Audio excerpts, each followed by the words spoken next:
আসলে আপনি যে বেডটার মধ্যে রয়েছেন, এই বেডে একজন প্রেগনেন্ট মহিলা মারা গিয়েছিল এবং তিনি টিবিতে ভুগছিলেন, যেটা আমরা প্রথমে আন্দাজ করতে পারিনি।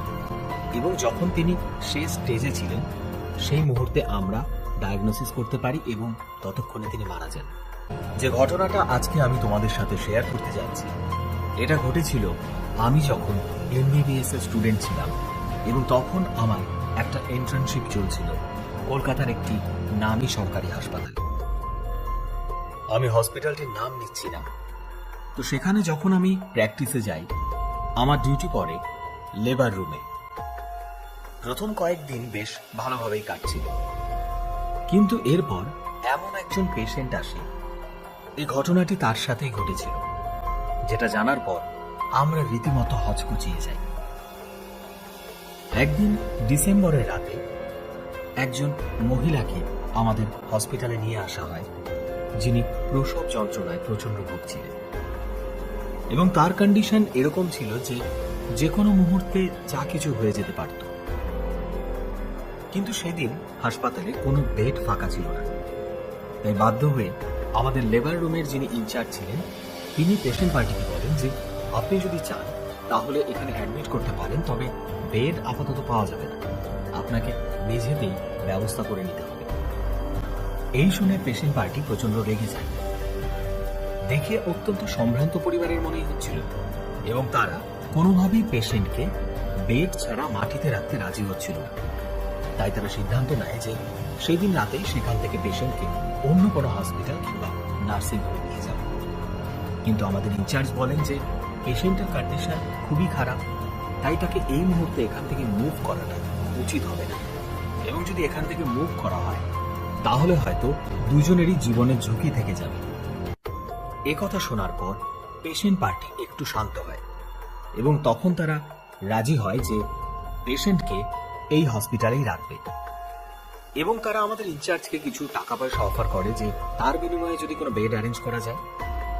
কিন্তু আমাদের ইনচার্জ তাদেরকে স্পষ্ট জানিয়ে দেয় যে আপাতত কোনো বেড ফাঁকা নেই, তবে একটা বেড রয়েছে, যদি সেই বেডে তাদের আপত্তি না থাকে পেশেন্টকে রাখতে, তবে সেটা অ্যারেঞ্জ করা যেতে পারে। তখন পেশেন্টের যিনি হাজবেন্ড ছিলেন, তাকে আমাদের ইনচার্জ বলেন যে আসলে এই বেডটাতে আজ সকালেই একজন মারা গিয়েছে, তো আপনার যদি কোনো আপত্তি না থাকে এই বেডটা আমরা দিতে পারি। অনেকে এখানে আপত্তি করছিল বলে এই বেডটা কিন্তু এখনো ফাঁকা পড়ে আছে, তাই প্রথমে আমি আপনাকে বলিনি বেডটার কথা। পেশেন্টের হাজবেন্ড এ কথা শোনার পর আর দ্বিমত না করে তিনি রাজি হয়ে যান তার পেশেন্টকে এই বেডেই অ্যাডমিট করবেন, এবং সেই অনুযায়ী সেই মহিলাকে ওই বেডে অ্যাডমিট করানো হয় এবং তার ট্রিটমেন্ট শুরু হয়। যেহেতু এটা ফিমেল ওয়ার্ড ছিল, তাই সে রাতে একজন মাসিকে রাখা হয় এবং পেশেন্ট পার্টিকে অ্যালাউ করা হয় না সেখানে থাকার জন্য। এইবার সেই পেশেন্টের সাথে যা যা হয়েছিল সেটা তার মুখ থেকেই আমার শোনা। প্রথম রাতে সেই পেশেন্ট কিছু কাশির শব্দ শুনতে পায় এবং মাঝরাতে বিকট কাশির আওয়াজে তার ঘুম ভেঙে যায়। ওয়ার্ডে একটা ডিম লাইট জ্বলছিল, যেহেতু মধ্যরাত, তিনি দেখার চেষ্টা করেন যে কোনো বেডে কেউ কাশছে কিনা, কিন্তু অদ্ভুতভাবে তিনি কাউকে এমন খুঁজে পান না। এবং যখন তিনি ঘুম থেকে জেগে যান, তারপর ধীরে ধীরে কাশির আওয়াজটাও মৃদু হতে থাকে এবং একটা সময় পর সেটা আর শোনা যায় না। তিনি ভাবেন হয়তো পাশের রুম থেকে হয়তো আসছে আওয়াজটা, তাই তিনি আবার শুয়ে পড়েন। পরদিন সারাদিন এভাবে কেটে যায় এবং তিনি লক্ষ্য করেন যে গোটা ওয়ার্ডে এমন কি কেউ রয়েছে যার কাশির সমস্যা রয়েছে, কিন্তু তিনি কাউকে সেভাবে দেখতে পান। এরপর দ্বিতীয় রাতেও তিনি এক বিকট আওয়াজ শুনতে পান কাশি, এবং এমন মনে হচ্ছিল যে সেই ব্যক্তি কাশতে কাশতে হয়তো মারা যাবে। তিনি আবার হচকুচি উঠে যান। তিনি মাসিকে আওয়াজ দেন, কিন্তু মাসি সেই সময় উপস্থিত ছিলেন না। তিনি আবারও দেখার চেষ্টা করেন যে ওয়ার্ডে কেউ কাশছে কিনা, কিন্তু কাউকেই তিনি সেরকম পান। এবং এই রাতে কাশির আওয়াজ আরো তীব্রতর হয়ে ওঠে। তিনি ঘুম থেকে জেগে যাওয়ার পরও তিনি স্পষ্ট শুনতে পাচ্ছিলেন। কিন্তু অদ্ভুত, তিনি এটাও ভাবছিলেন যে এত জোরে জোরে কাশির আওয়াজ শোনা যাচ্ছে, কিন্তু আশেপাশের কোনো পেশেন্ট কেন সাড়া দিচ্ছে না? আওয়াজটা কি একমাত্র তিনি শুনতে পাচ্ছেন? তার বিষয়টা বড্ড অদ্ভুত লাগে। তিনি আবার শুয়ে পড়েন, কিন্তু কোনোভাবেই ঘুম আসছে না। ভোরের দিকে একটু তার চোখ লেগে যায় এবং সকালে যখন নার্স তাকে ডেকে তোলে তখন তিনি নার্সকে এই একই প্রশ্ন করেন, আচ্ছা, এই ওয়ার্ডে কি এমন কেউ রয়েছে যার প্রচন্ড কাশির সমস্যা রয়েছে? নার্স তখন তাকে পরিষ্কার না বলে দেন যে না, আমাদের ওয়ার্ডে তো এমন কোনো পেশেন্ট নেই। তখন তিনি বলেন, আমার পাশের রুমে কি রয়েছে? নার্স বলে দেন যে না, এটা লেবার রুম, সো এই ওয়ার্ডে এমন কোনো পেশেন্ট নেই যাদের কাশির সমস্যা রয়েছে। এই কথা শোনার পর নার্স তাকে জিজ্ঞেস করে যে আপনি কেন জিজ্ঞেস করলেন এমন কথা? তখন সেই মহিলা গোটা বিষয়টা খুলে জানায়। কিন্তু নার্স এটা শোনার পর তাকে বলে, হয়তো এটা আপনার মনের ভুল, কারণ যদি কেউ সত্যি সত্যি এত জোরে জোরে কাশত তাহলে ওয়ার্ডের বাকি পেশেন্টরা নিশ্চয়ই টের পেত। সেই মহিলাও একটা সময় পর বুঝে যান যে হয়তো বা তার এটা মনের ভুল।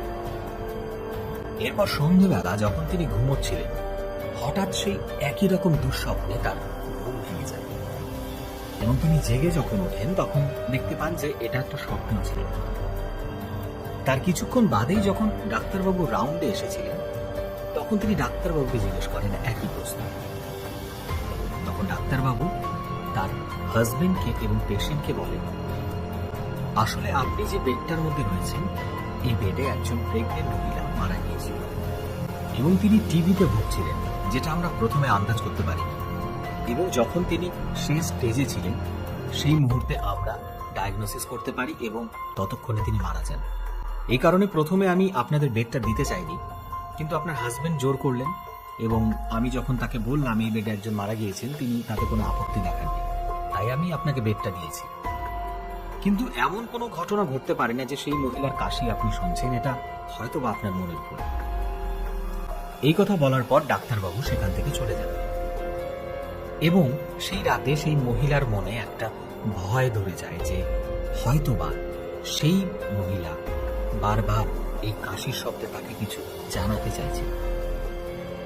সেই রাতে যখন সবাই ঘুমিয়ে পড়ে, সেই মহিলা তার মাসিকে রিকোয়েস্ট করে যে আজ রাতটা এখানেই থাকবে।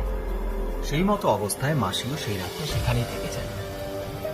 কিন্তু ঘড়িতে যখন মোটামুটি রাত 2টো হবে তখন মাসি টয়লেটের জন্য বাইরে যায়। তখন ওই ভদ্রমহিলা ঘুমোচ্ছিলেন। ঠিক সেই সময় সেই ভদ্রমহিলা টের পান যে কেউ তার কানের কাছে খুব ভারী ভারী নিঃশ্বাস ছাড়ছে। কেউ একটা ঠান্ডা হাত দিয়ে তার মাথায় হাত বুলিয়ে দিচ্ছে। তিনি রীতিমতো ভয়ে ঘুম থেকে উঠে পড়েন এবং সেরকম কিছুই লক্ষ্য করতে পারেন না। তিনি ভাবেন এটা হয়তো তার বাজে স্বপ্ন। তিনি আবার শুয়ে পড়েন।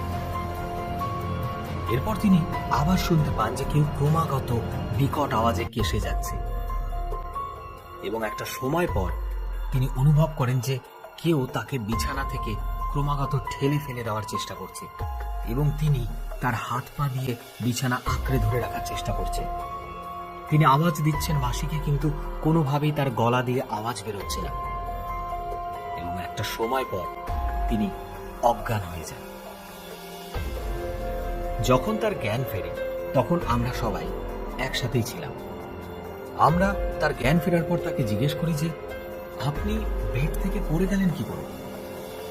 তখন সেই মহিলাই পুরো ঘটনাটি আমাদেরকে জানায় এবং মাসিও তখন বলে যে এই সময় তিনি মোটামুটি 15-20 মিনিটের জন্য বাইরে গিয়েছিলেন টয়লেট করে, সেখান থেকে তিনি জল খেতে গিয়েছিলেন এবং পুরো ঘটনাটাই এই সময় ঘটে এবং বেড থেকে নিচে পড়ে যাওয়ার দরুন অনেক ব্লিডিং হয় এবং সেই মহিলা সেইবারের মতো আর কনসিভ করতে পারে।